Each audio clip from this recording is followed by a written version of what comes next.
Buenos días, buenas tardes, buenas noches. El día de hoy, bienvenido a este espacio lleno de química en donde hablaremos sobre la química del grupo 18. Los integrantes de este grupo son Abrego Johan, Agurto Sadi, Cedeño Sol, Guevara Ana, Montenegro Afet y Ureña Yanelis. Para iniciar quiero mencionarles el índice o el temario de presentación que se llevará a cabo en esta charla. Hablaremos de la justificación de su existencia en forma monoatómica de acuerdo a la teoría de orbitales moleculares, la justificación de sus bajos puntos de ebullición y de fusión, la tendencia con la que se maneja dentro del grupo, los compuestos de clatratos, los fluoruros de xenón, que dentro de los fluoruros de xenón abarcaremos la síntesis y estructura, las reacciones, la estabilidad, el análisis termoquímico y su estereoquímica. Finalmente hablaremos de los compuestos con xenón y oxígeno, en donde abarcaremos estructura, reactividad y propiedades redox. Los elementos del grupo 18, conocidos como los gases nobles, fueron considerados durante mucho tiempo como químicamente inertes. Su nombre proviene de la idea de que tienen una baja reactividad. Esto similar a la idea de la nobleza, de que no se mezclan con otros. Claro, esto es una metáfora que intenta reflejar su baja reactividad. Este grupo incluye al helio, neón, argón, xenón, criptón y radón. Históricamente, estos elementos fueron descubiertos a finales del siglo XIX.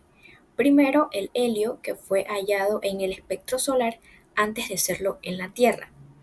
Luego, en 1894, Lord Rayleigh y William Ramsay descubrieron el argón.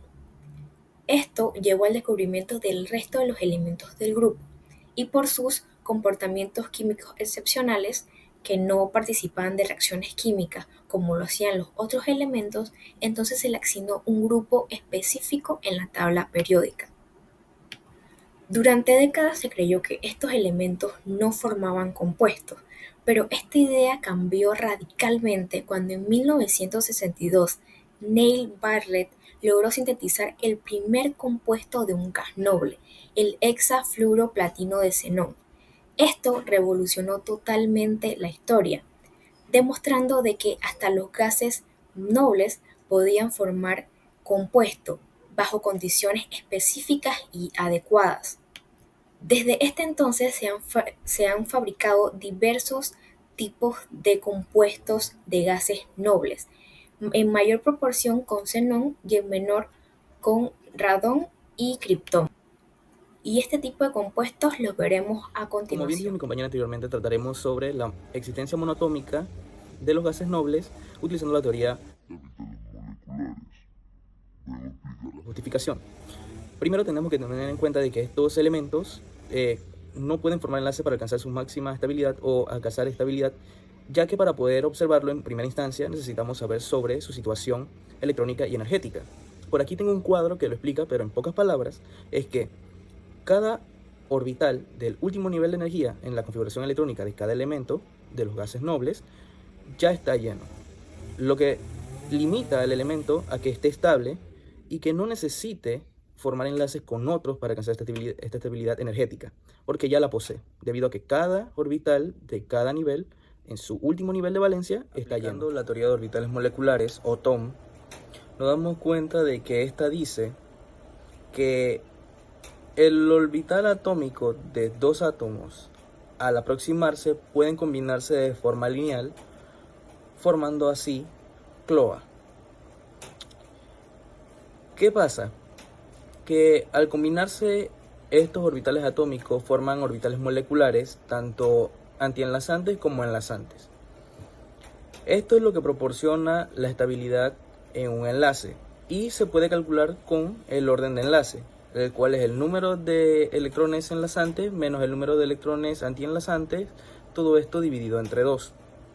Un ejemplo un poco simple es el de la molécula de helio, en el cual ambos átomos de helio proporcionan 2 electrones de su último nivel de valencia, el 1s2, logrando así tener 4 electrones en totales, formando un orbital molecular antienlazante y otro enlazante.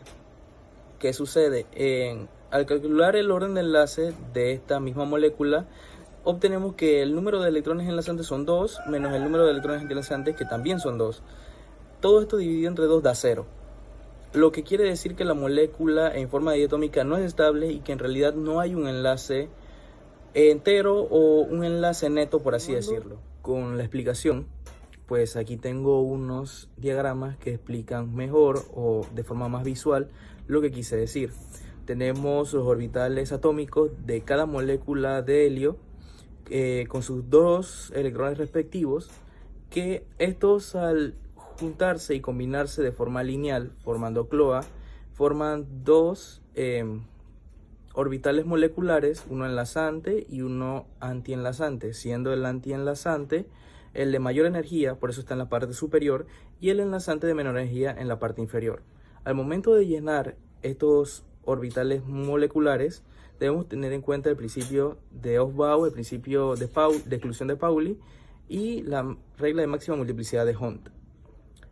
Llenando cada uno de estos orbitales nos damos cuenta de que tenemos 2 electrones en el orbital enlazante y 2 electrones en el orbital antienlazante, los cuales utilizamos y reemplazamos en la fórmula de orden de enlace y observamos que la resta y la división nos da como un resultado de 0. En conclusión, podemos decir que los gases nobles o los elementos del grupo número 18 son estables en sí mismos porque ya tienen sus electrones de la capa de valencia completos. No necesitan formar enlaces.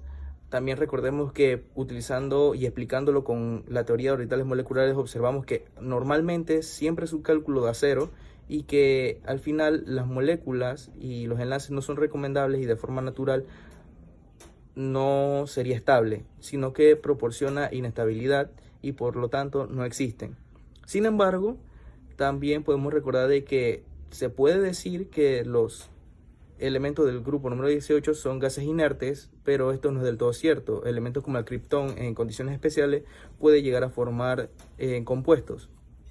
También tengo otro diagrama que es sobre el ion del helio unido a un átomo de helio, en el que podemos observar que quedan el orbital enlazante con 2 electrones y el orbital antienlazante con un solo electrón. Es el que está en la parte inferior de mi derecha. ¿Qué sucede? Que en este caso esa molécula, si lo reemplazamos en el orden de enlace, nos daría como resultado 0.5, que quiere decir que esta molécula sí existiría.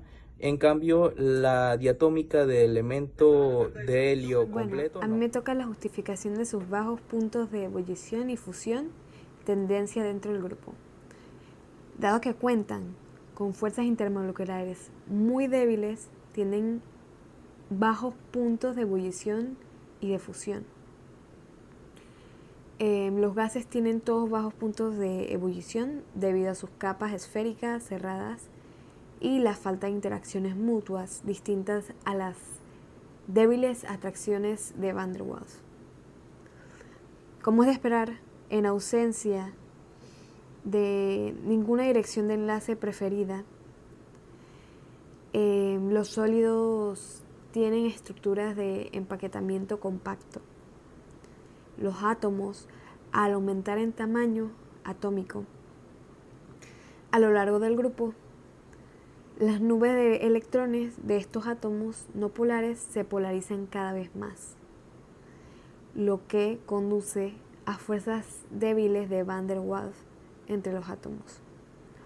Así, la formación de líquidos y sólidos es más fácilmente alcanzada para estos elementos pesados debido a sus bajos puntos de fusión y ebullición.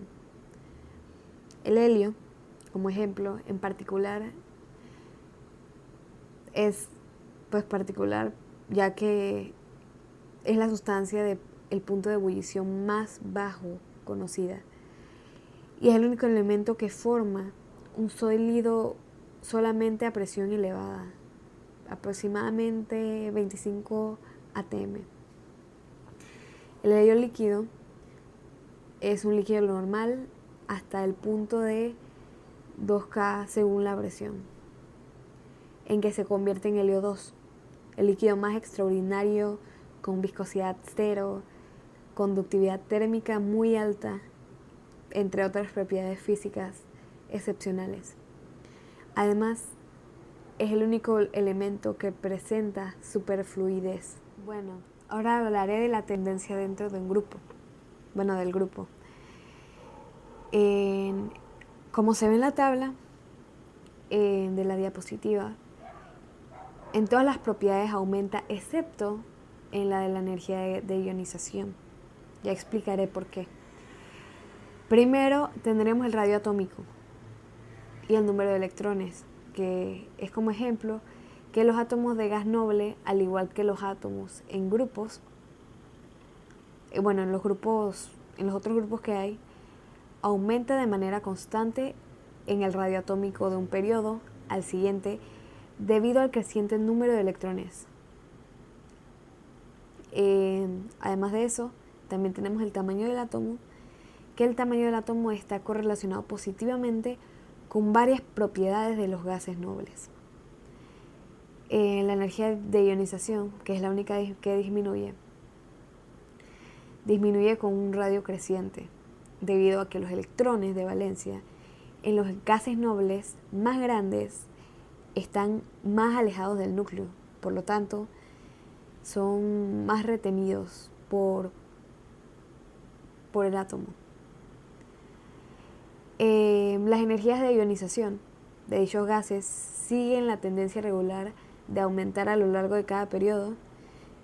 Esto corresponde al aumento de la carga nuclear efectiva, añadiéndose cada electrón al mismo nivel externo sin apantallar la carga nuclear por una unidad completa. Los metales aumentan su reactividad de izquierda a derecha. Los no metables aumentan su reactividad de izquierda a derecha dentro de un periodo hasta que alcancemos los gases nobles. El cambio abrupto en la reactividad de los gases es consecuencia de sus afinidades electrónicas muy bajas, ya que un electrón añadido ocuparía un nuevo nivel. De hecho, las afinidades electrónicas son cero o ligeramente negativas, lo que indica que no se alcanza ningún estado para el electrón. Ahora viendo la tabla periódica, podemos ver que los gases nobles están ubicados en el grupo 18 de la tabla periódica y presentan varias tendencias interesantes. Primero, sus propiedades químicas, que son prácticamente inertes debido a su configuración electrónica completa, lo que significa que tienen 8 electrones en su capa de valencia, excepto el helio, que tiene 2. También el aumento de tamaño atómico. Como ya dije, al descender en el grupo, el número de niveles de energía aumenta. Por ejemplo, el helio es el más pequeño y el radón es el más grande. Los puntos de ebullición y fusión que mencioné, generalmente los puntos de ebullición y fusión aumentan al descender en el grupo. El helio y el neón son gases a temperatura ambiente, mientras que el xenón y el radón tienen puntos de ebullición más altos. Y la densidad, que aumenta hacia abajo en el grupo, y el radón es el más denso de todos los gases nobles. Esas serían las tendencias que reflejan cómo las propiedades de los elementos cambian de manera predecible en función de su posición en la tabla periódica. Los compuestos clatratos representan una clase especial de sustancias en la que determinados átomos o moléculas quedan encerrados físicamente dentro de una estructura sólida formada por otra especie química. Durante mucho tiempo se creyó que los únicos compuestos que los gases nobles podían formar eran justamente estos clatratos, ya que no requieren formación de enlaces químicos reales como las fuerzas de Van der Waals, puentes de hidrógeno o interacciones dipolares, algo característico de la falta de reactividad de los gases inertes.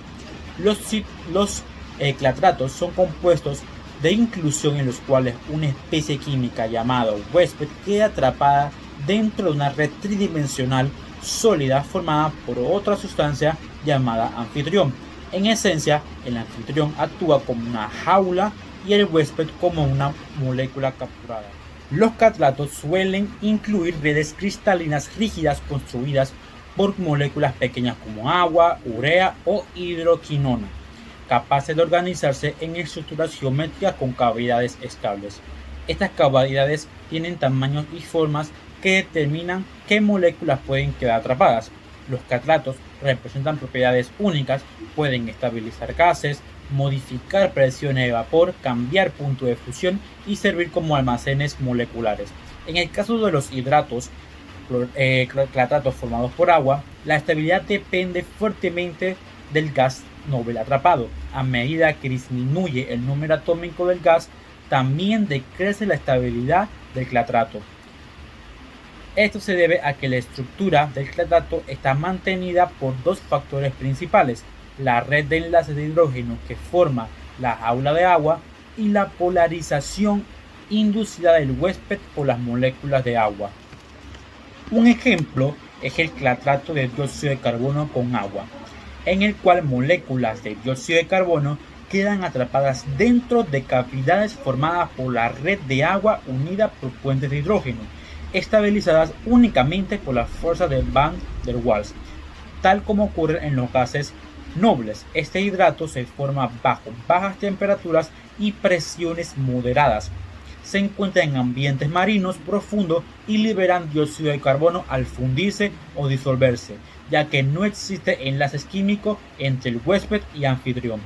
Ahora hablemos de los fluoruros de xenón, pero primero tengamos en cuenta que para que un gas noble forme un compuesto debe ceder electrones, es decir, oxidarse, y en esto se necesita un oxidante potente. Los elementos electronegativos como el flúor, el oxígeno y en algunos casos el cloro pueden formar compuestos con el xenón sin oxidarse ellos mismos. Tenemos al xenón, que es el gas noble más reactivo conocido.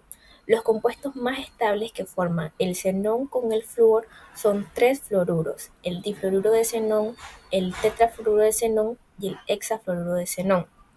Estos se obtienen mediante diferentes métodos de reacción entre el xenón y el flúor molecular, con diferentes relaciones molares, como los que vemos en la imagen.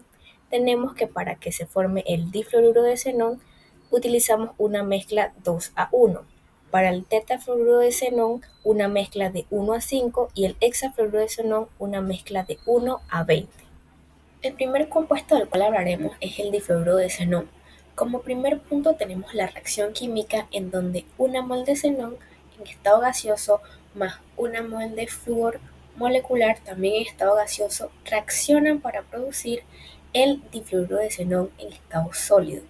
Para obtener este producto podemos irradiar luz ultravioleta a temperatura ambiente a una mezcla de xenón y flúor. Para acelerar nuestra reacción, pero también para obtener el difluoruro de xenón puro, podemos utilizar el ácido fluorhídrico como catalizador. Otra manera de obtener el difluoruro de xenón es mediante una descarga eléctrica a nuestra mezcla de xenón y flúor o hacer pasar estos gases por un tubo de níquel calentado a 673 Kelvin. Ahora pasemos a la estructura, pero primero veamos la configuración electrónica. Tenemos que el xenón aporta 8 electrones de valencia y el flúor aporta 7 electrones de valencia, teniendo electrones de valencia totales 22 que estarán distribuidos en nuestra estructura de Lewis. Tenemos dos enlaces simples en donde el xenón aporta un electrón y el flúor aporta otro electrón. Y adicional tenemos que el xenón, el átomo central, tiene 3 pares de electrones libres, al igual que los dos flúor. Ahora pasemos al tetrafluoruro de xenón. Tenemos nuestra ecuación química en donde una mol de xenón en estado gaseoso más 2 moles de flúor molecular también en estado gaseoso reaccionan para producir nuestro tetrafluoruro de xenón en estado sólido. Para obtener este producto también podemos hacer pasar la mezcla de xenón y flúor por un tubo de níquel calentado a 673 Kelvin.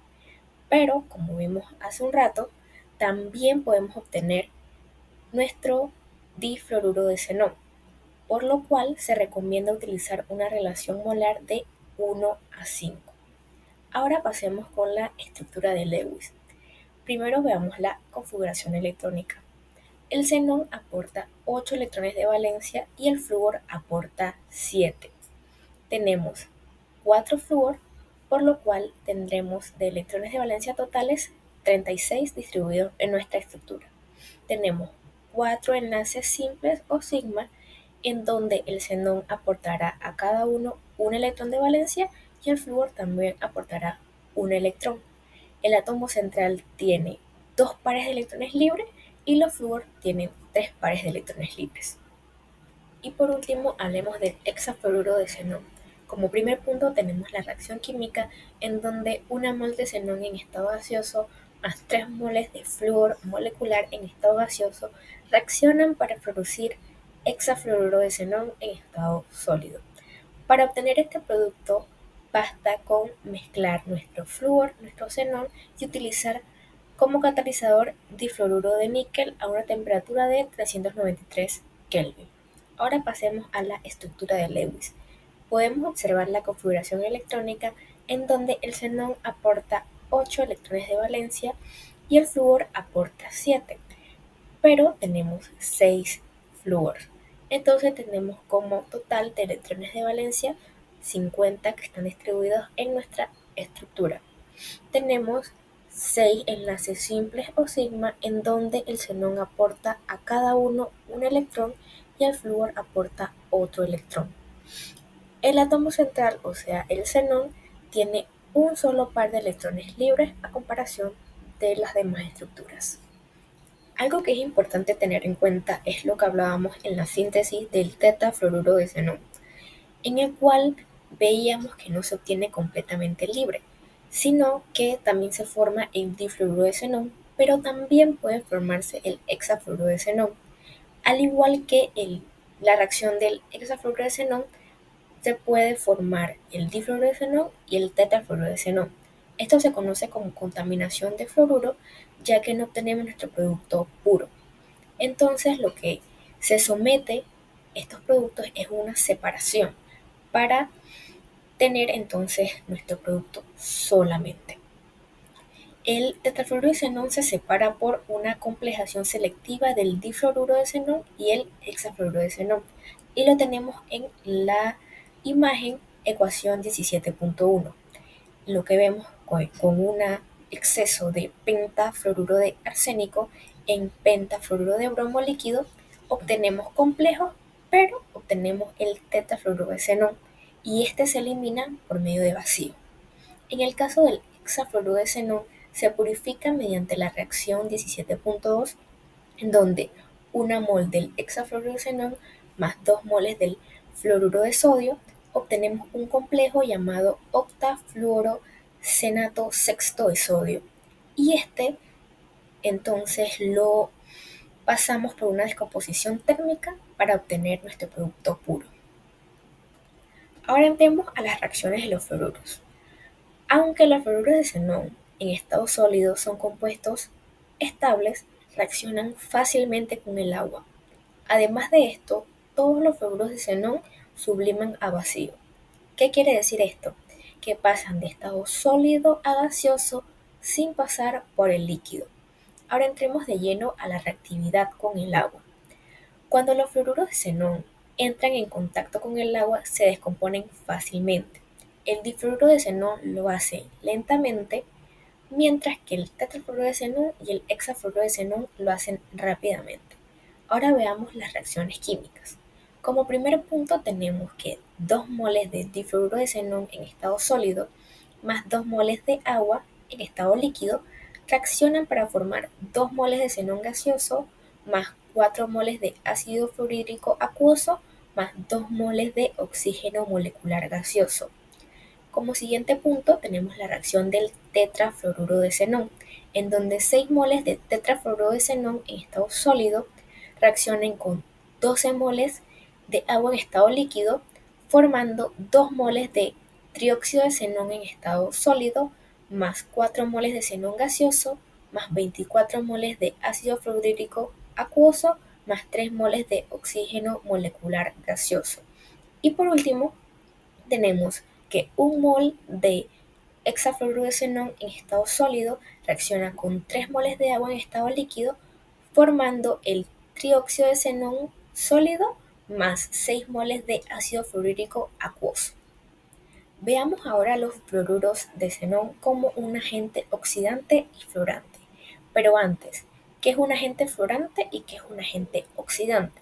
Un agente oxidante es una sustancia capaz de transferir átomos de flúor a otra sustancia, y un agente oxidante es una sustancia que es capaz de aceptar electrones de otra, provocando así la oxidación de esta, pero la reducción de ella misma. En general, lo que veremos en las reacciones es que el difluoruro de xenón y el hexafluoruro de xenón son capaces de transferir ese átomo de flúor, y el xenón puede reducirse y liberarse como gas. Ahora veamos las reacciones químicas. La primera reacción que tenemos es el azufre elemental en estado sólido más 3 moles de difluoruro de xenón en estado sólido también, reaccionan con un catalizador que es el ácido fluorhídrico anhidro y producen hexafluoruro de azufre más 3 moles de xenón gaseoso. Nuestra segunda ecuación, tenemos 2 moles de iridio sólido más 5 moles de difluoruro de xenón sólido con nuestro catalizador también de ácido fluorhídrico anhidro, reaccionan para producir 2 moles de pentafluoruro de iridio más 5 moles de xenón. Y como por último tenemos la reacción en donde 2 moles del hexafluoruro de xenón más 1 mol de dióxido de silicio reaccionan para formar el 2 moles de oxitetrafluoruro de xenón más tetrafluoruro de silicio. Ahora veamos los compuestos del tipo flúor, xenón A. Estos compuestos son fluoro-oxos complejos de xenón, en donde el xenón está unido a un flúor y a un anión complejo oxigenado. El anión complejo puede ser perclorato, fluorosulfonato, pentafluorotelurato o trifluoroacetato. En esta reacción, el difluoruro de xenón reacciona con ácido fluorosulfónico, un ácido que es muy fuerte y no acuoso. En esta reacción, como podemos ver, uno de los átomos de flúor del difluoruro de xenón es sustituido por un grupo fluorosulfonilo, así formando el primer compuesto, el fluoro-oxosulfonato de xenón. Este, a su vez, puede reaccionar con otra molécula de ácido fluorosulfónico, sustituyendo el segundo flúor por otro grupo fluorosulfonilo, y así se forma el bis-oxosulfonato de xenón, donde el xenón está unido a 2 grupos fluorosulfonio por enlace xenón-oxígeno. Vamos ahora con los compuestos del tipo xenón-carbono. Actualmente se conocen muchos de estos compuestos donde el xenón está unido a grupos arilos fluorados, que son anillos aromáticos con flúor. La presencia del flúor en los anillos aromáticos tiene un papel importante, ya que es la que ayuda a estabilizar el enlace xenón-carbono, que de otra manera sería muy poco común. Algunos de los compuestos que conocemos, que tenemos escrito, es el primero, que es el pentafluorobenzoato de pentafluorofenilxenón. El segundo es el 2,6 difluoropiridil pentafluorofenilxenón. El tercero es el difluorofenilxenón tetrafluoroborato. Y por último tenemos al trimetilamino pentafluorofenilxenón. Ahora vamos con las reacciones de síntesis. En la primera reacción que tenemos en pantalla, una mol de pentafluorofeniltrimetilsilano reacciona con 1 mol de difluoruro de xenón, produciendo fluoruro de trimetilsililo más el pentafluorofenilfluoruro de xenón. Aquí el fluoruro se une al grupo arilo mediante una sustitución nucleofílica. Luego tenemos que el pentafluorofenilfluoruro de xenón reacciona formando el bis-pentafluorofenilxenón y tiene una geometría lineal como la que vemos abajo.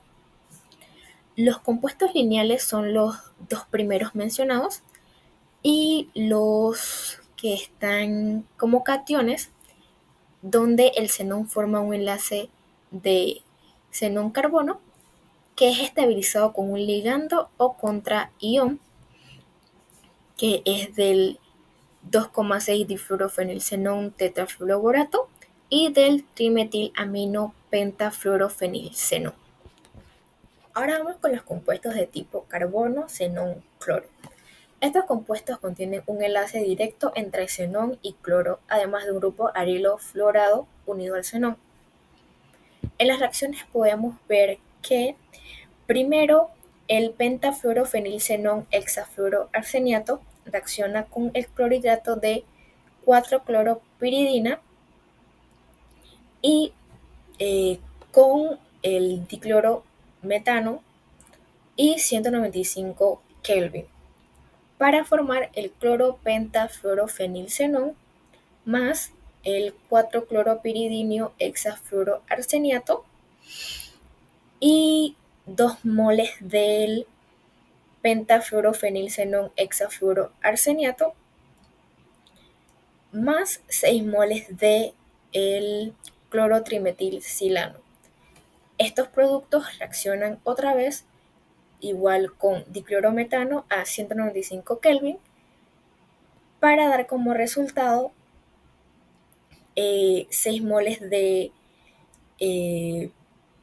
fluorotrimetilsilano, tricloruro de arsénico y cloro molecular y el producto principal, que es el catión dicloro dipentafluorofenilxenón. Bueno, hablaré sobre la estabilidad, el análisis termoquímico, pero hablemos de qué es estabilidad. La estabilidad es cuando un sistema está termodinámicamente estable, o sea, cuando se encuentra en un estado de menor energía o un equilibrio con su entorno.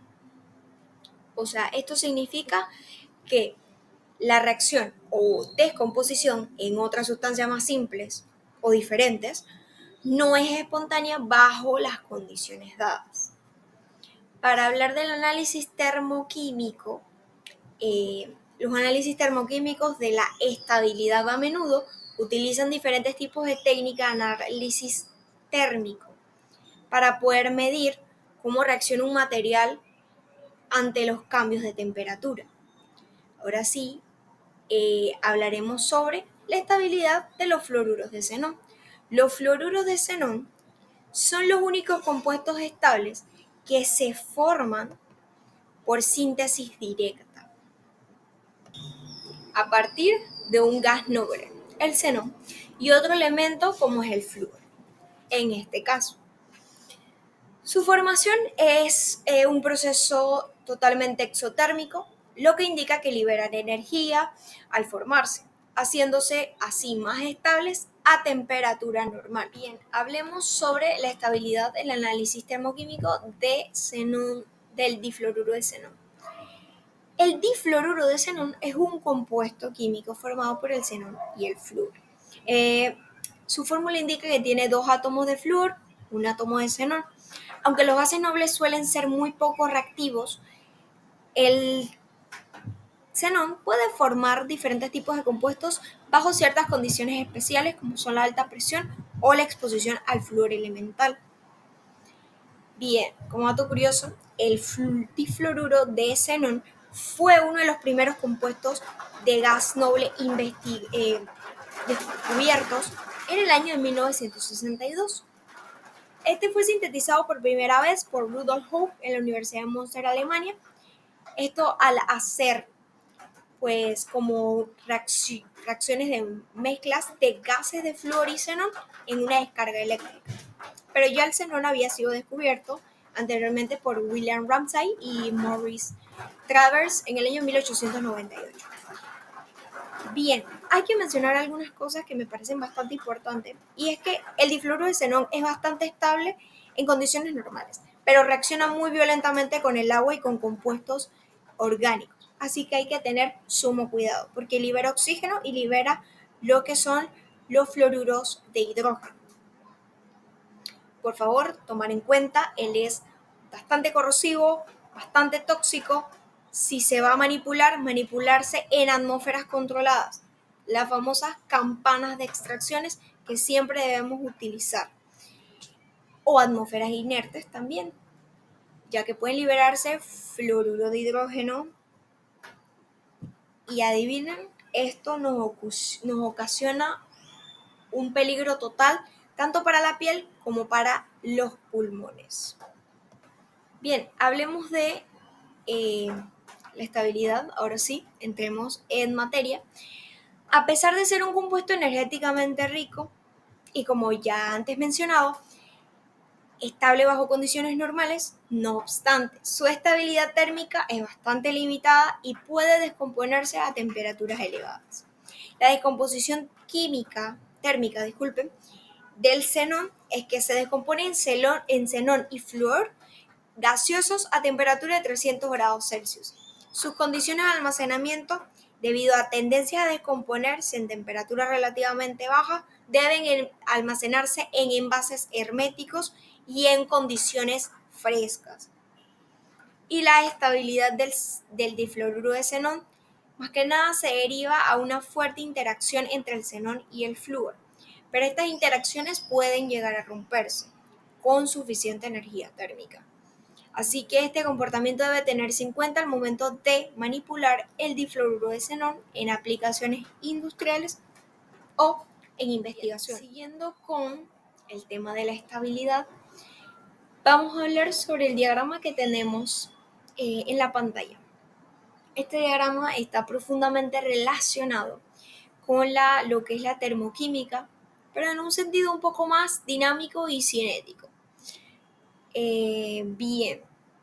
Este diagrama ilustra mecanismos de reacción y disociación del difluoruro de xenón cuando se irradia con lo que es una luz ultravioleta, una luz de vacío ultravioleta, lo que se conoce como fotoquímica. Esto está directamente relacionado con la termoquímica porque cada flecha que vemos y proceso implica un cambio de energía, ya sea un calor absorbido o un calor liberado, y afecta la estabilidad de los intermedios. Bien, hablemos sobre lo que es la excitación y formación de radicales, transiciones no radiativas e intermedios, cinética y estabilidad, disociación final, termoquímica de enlace. La excitación y formación de radicales, que es la termoquímica inicial.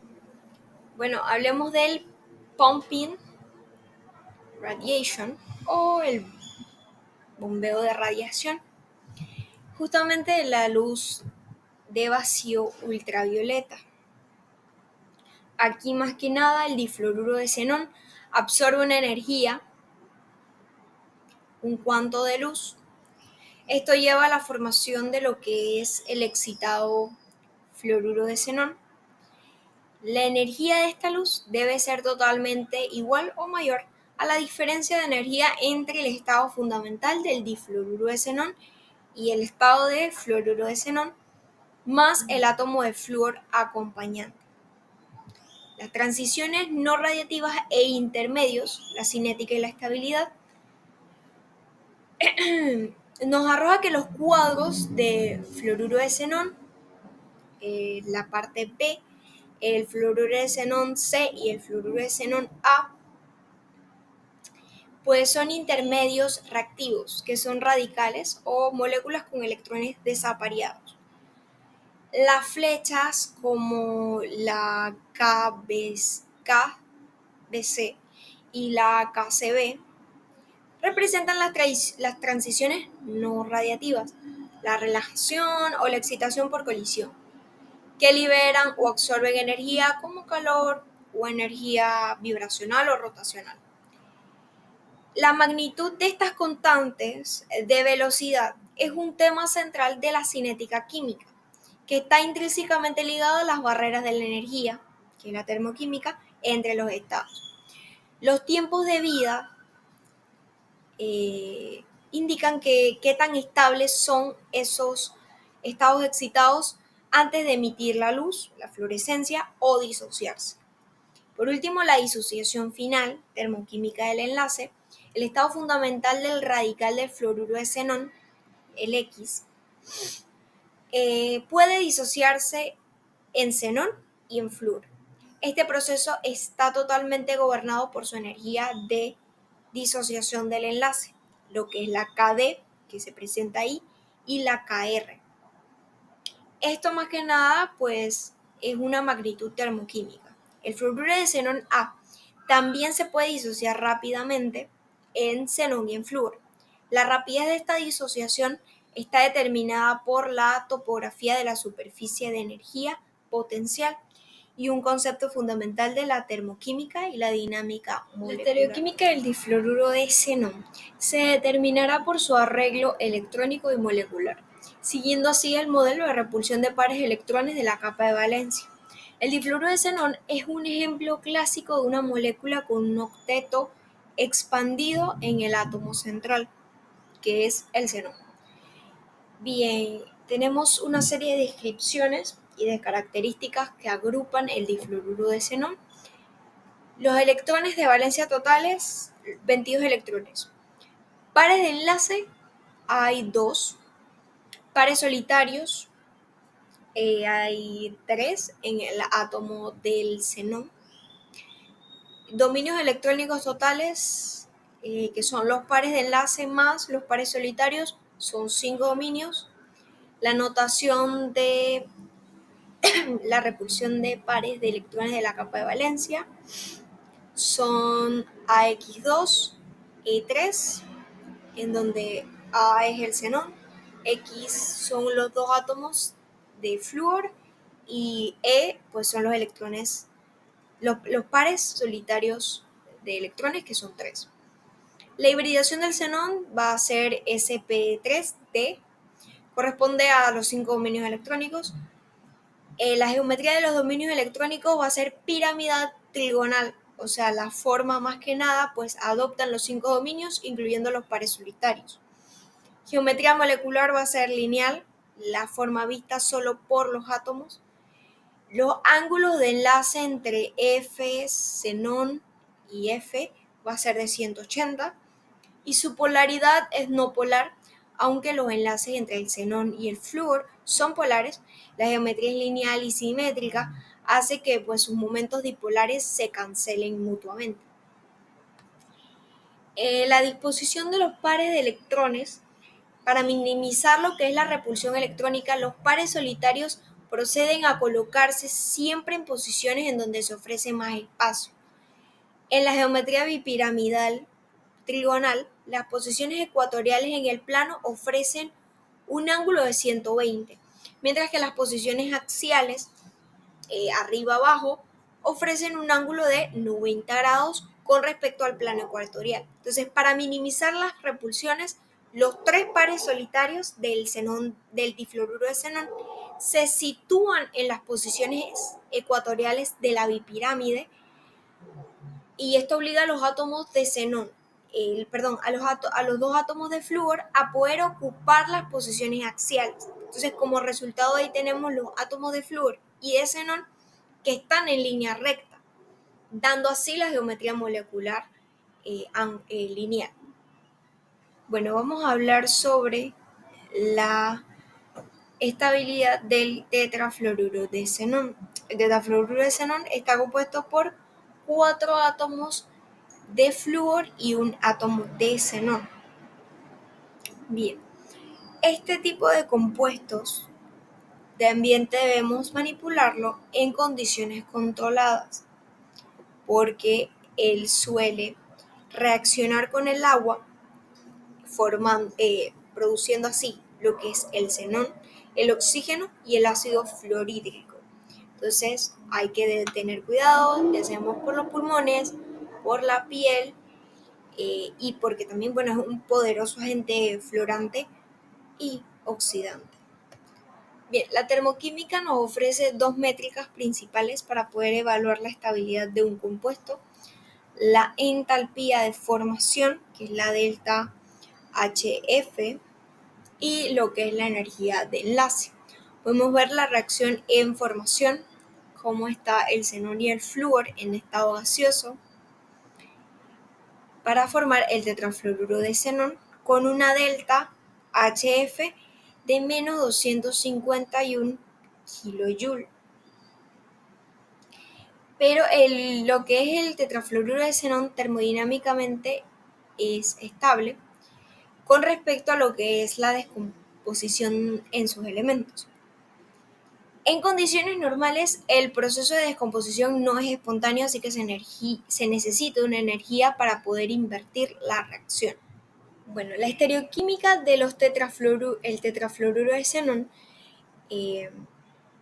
como el tetrafluoruro de xenón es fascinante, para muchos es fascinante porque son moléculas hipervalentes, o sea que el átomo excede lo que es el octeto, y su forma es crucial por su baja reactividad y su momento dipolar nulo.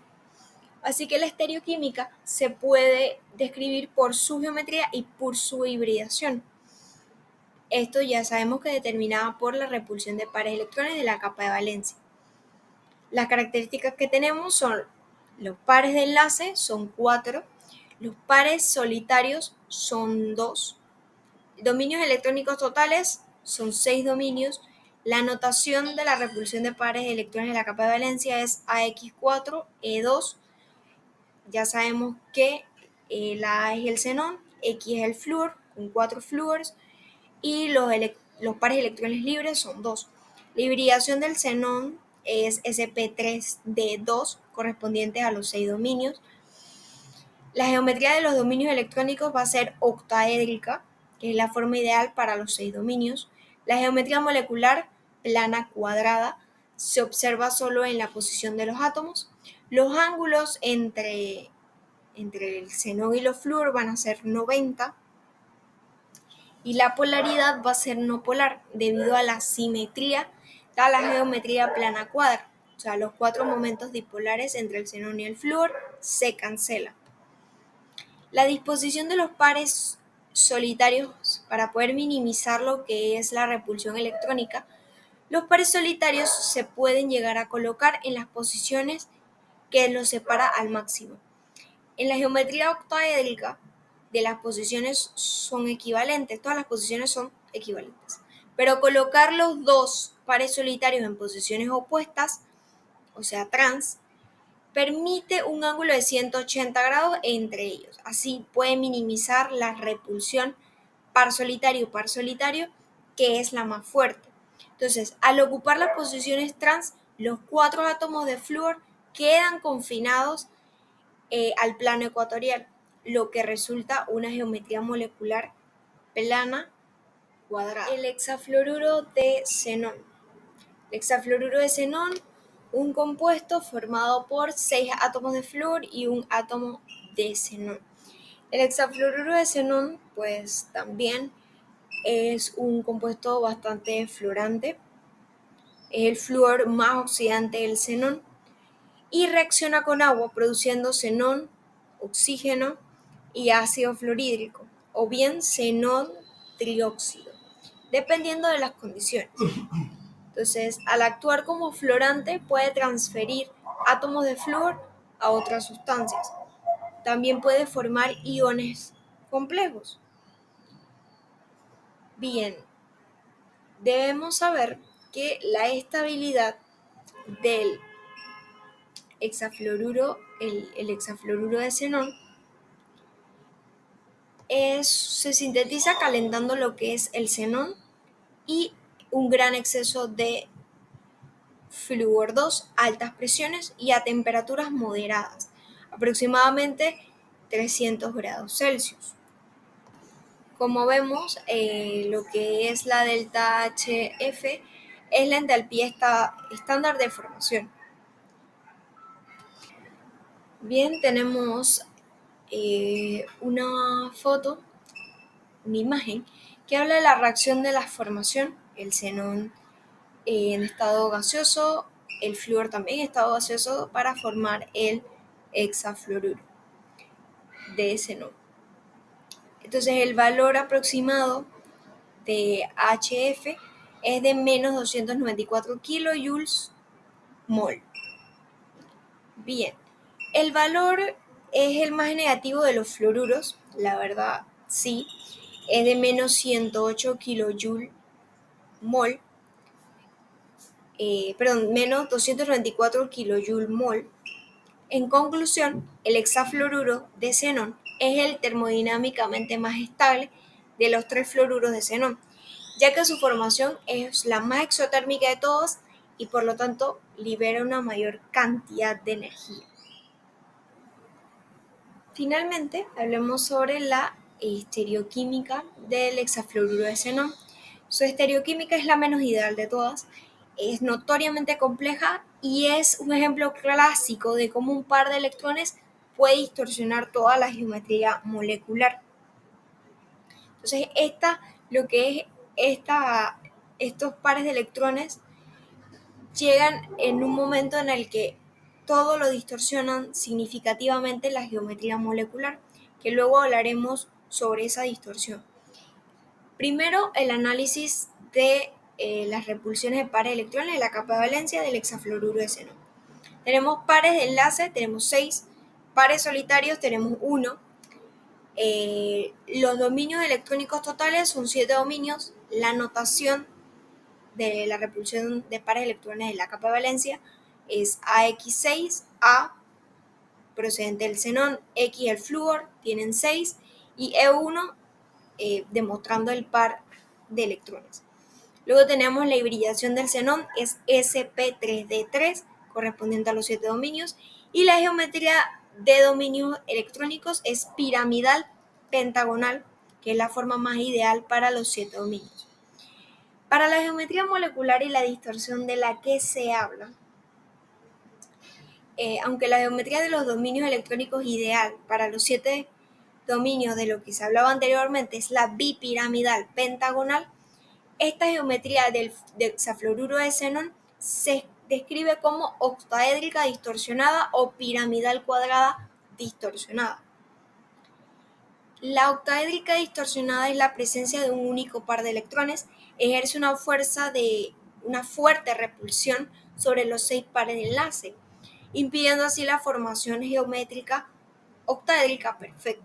Ese par solitario ocupa lo que es un lugar en el octaedro, pero no un vértice específico. Más bien se desplaza alrededor de una cara o aristas del octaedro. Entonces, esta repulsión hace que los ángulos entre los flúors y los xenones y los flúors y el xenón se desvíe de los 90 grados ideales, resultando así a la forma distorsionada de la que hablamos. Entonces ella es una molécula fluxional. En fase gaseosa, el hexafluoruro de xenón es conocido como la molécula fluxional, lo que significa que ese par solitario no tiene una posición fija específica, no tiene una posición específica. Se mueve rápidamente entre las posibles posiciones de la molécula, múltiples vértices, caras, haciendo que la estructura de la molécula fluctúe o cambie constantemente de forma. Debido a esa fluidez, es difícil asignarle una forma específica, una geometría precisa y estática en el gas. Así es como la molécula del hexafluoruro de xenón es un magnífico ejemplo de que la estabilidad y la inusual estereoquímica es como el par de electrones que tenemos solitario, influye fuertemente en la estructura molecular y cómo puede hacer que se distorsione todo y pues no sea una estereoquímica. Con xenón y oxígeno. Vamos a dividirlo en 3 partes, lo que es estructura, también reactividad y propiedades redox. En estructura tenemos como número 1 el trióxido de xenón. El trióxido de xenón es una molécula polar. El átomo central de xenón tiene 3 dobles enlaces y un par libre de electrones, y la repulsión entre estos pares de electrones lleva a lo que es una geometría molecular piramidal trigonal. Tiene hibridación sp3. Como número 2 tenemos al tetraóxido de xenón. en el cual podemos observar que el tetraóxido de xenón, según su estructura de Lewis, el xenón forma lo que son 8 enlaces con 4 átomos de oxígeno. De esos 8 enlaces, 4 enlaces son enlaces sigma y los otros 4 enlaces son enlaces pi. Por lo tanto, no hay electrones de valencia disponibles para xenón que puedan existir como lo que es un par solitario. Y también su hibridación es como número 3 tenemos al ion persenato. El ion persenato tiene aproximadamente una configuración octaédrica y la estructura de Lewis del compuesto parece tener 2 dobles enlaces con oxígeno y 4 enlaces simples. Si bien esto puede mostrarle la estructura, su forma octaédrica y la carga aparente de la molécula, pero en esencia no es real. En realidad no se puede distinguir entre los xenón oxígeno y todos tendrían dobles enlaces parciales con longitudes de enlaces iguales. Como número 4 tenemos al oxitetrafluoruro de xenón. Este compuesto tiene un átomo de xenón, un átomo de oxígeno y 4 átomos de flúor dispuestos en una geometría piramidal cuadrada. Entonces, el xenón debe tener su orbital S, sus 3 orbitales P y 2 de sus orbitales D. Como resultado, xenón estará en un estado de hibridación sp3d2.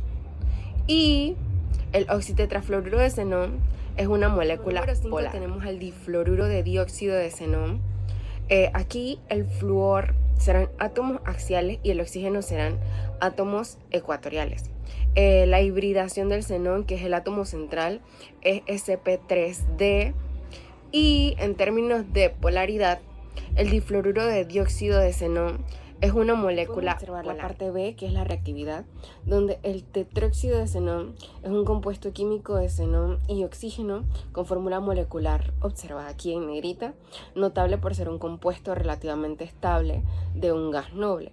Es un sólido cristalino amarillo estable por debajo de menos 35.9 grados Celsius y por encima de esa temperatura es muy propenso a explotar y descomponerse en xenón elemental y oxígeno. Entonces, los 8 electrones de valencia de xenón están involucrados en los enlaces con el oxígeno y el estado de oxidación del átomo de xenón es más 8. El oxígeno es el único elemento que puede llevar el xenón a lo que es su estado de oxidación más alto. Y otros 2 compuestos de xenón de vida corta con un estado de oxidación de más 8 es el difluoruro de trióxido de xenón y el dioxitetrafluoruro de xenón. Son accesibles mediante la reacción del tetróxido de xenón con hexafluoruro de xenón. Se pueden detectar con espectrometría de masas y también los persenatos también son compuestos en los que el xenón tiene su estado de oxidación. Aquí podemos observar que en el trióxido de xenón el dioxidifluoruro de xenón más agua es igual a trióxido de xenón más ácido fluorhídrico. Acá en el tetraóxido de xenón podemos observar que el persenato de bario más el ácido sulfúrico es igual a sulfato de bario más tetraóxido de xenón más agua. En el ion persenato podemos observar que el ion xenato se dismuta para formar lo que es el ion persenato. En el oxitetrafluoruro de xenón podemos observar que el hexafluoruro de xenón más el dióxido de silicio es igual a oxitetrafluoruro de xenón más tetrafluoruro de silicio. Y también en el difluoruro de dióxido de xenón podemos observar que el oxitetrafluoruro de xenón más trióxido de xenón es igual a dioxidifluoruro de xenón. Como tercera y última parte tenemos las propiedades redox. El trióxido de xenón obtenido como producto de hidrólisis de distintos fluoruros binarios es un excelente agente oxidante con un potencial de reducción de 2.10 voltios. El anión ion persenato es un poderoso y rápido agente oxidante que presenta una configuración octaédrica. podemos observar que el trióxido de xenón, la primera reacción involucra lo que es la reducción del trióxido de xenón en presencia de iones hidrógeno, puede ser en medio ácido, y electrones para formar xenón y agua. En el tetraóxido de xenón, su descomposición en condiciones ácidas es una reacción redox. El tetraóxido de xenón se reduce a trióxido de xenón, liberando lo que son moléculas de oxígeno y iones hidrógeno. El tetraóxido de xenón en este caso actúa como un agente oxidante, ya que se reduce, mientras que el agua actúa como un agente reductor, ya que se oxida. Y en el ion persenato pueden participar en reacciones redox, donando lo que son electrones o aceptando electrones de otras especies químicas para equilibrar lo que son las cargas. Actúa como un agente oxidante y tiene la capacidad de lo que es oxidar a otras sustancias, reduciéndose así. La química del grupo 18 ha evolucionado de manera sorprendente. Lo que alguna vez se consideró un conjunto de elementos totalmente inertes, hoy nos ofrecen un campo de estudio dinámico y desafiante. Avances como la teoría de los orbitales moleculares nos permiten comprender por qué estos elementos existen de manera monoatómica, sus bajos puntos de fusión y ebullición, que son características de sus débiles fuerzas intermoleculares. Además, los compuestos de clatratos y fluoruro de xenón y sus derivados de oxígeno nos demuestran que incluso estos elementos pueden formar compuestos estables bajo condiciones específicas, y ya entonces no solo considerar los gases nobles por su inercia, sino por la excepcionalidad de sus compuestos.